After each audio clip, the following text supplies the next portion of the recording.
Bonjour Raval, comment ça va? Ça va bien et toi? Ça va bien. Ça se passe bien avec les simulations? Bah écoute, je trouve là des résultats assez intéressants. Tu vois le bâtiment I à côté. Eh bien, j'ai fait la simulation thermique dynamique de sa consommation annuelle en changeant certains comportements des occupants. Ça tombe super bien par rapport aux décrets tertiaires. On voit qu'on a aussi une voie d'amélioration par le biais de l'humain en fait. Les solutions d'efficacité énergétique dans les bâtiments surtout se sont intéressées pendant une longue période sur le bâti, mais l'occupant a été un petit peu négligé. Il peut y avoir deux bâtiments semblables mais avec des occupants différents et donc des consommations très différentes. Ma thèse porte sur pouvoir voir l'effet du changement de certains comportements des occupants dans les bâtiments et les réductions d'énergie qu'on peut avoir derrière. Et pour cela, on a étudié un concept de l'économie comportementale qui s'appelle le nudge et qui est une incitation douce qui ne nécessite pas beaucoup de coûts ni d'argent et qui joue sur les biais cognitifs des êtres humains. Et donc on essaye de voir est-ce que ces nudges qui ont eu beaucoup d'impact dans d'autres domaines auront un impact sur les consommations énergétiques dans les bâtiments.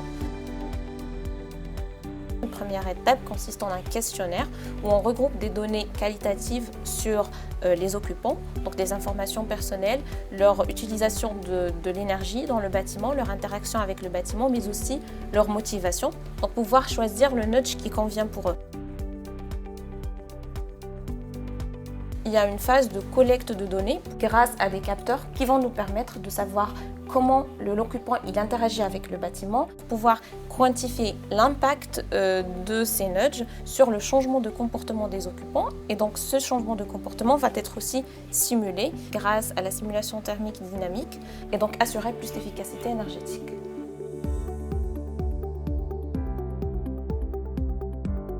Ici, on est chez WIT. C'est un concepteur et un fabricant de solutions pour le bâtiment connecté, pour le Smart Building.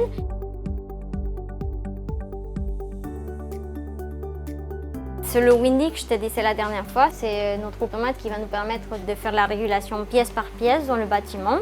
Lui, il va nous permettre de récupérer des données par rapport à la température, l'humidité et aussi par rapport aux besoins de l'occupant en termes de ventilation, en termes des niveaux de confort.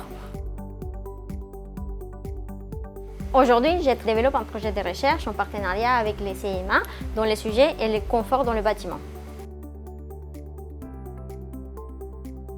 La thèse de Rabab porte sur les comportements des occupants et l'impact que les occupants peuvent avoir sur le bâtiment.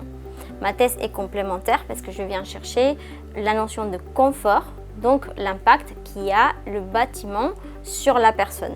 La notion de confort est tellement subjective sur chaque personne et c'est cette notion plus large qui est étudiée dans mon travail de recherche.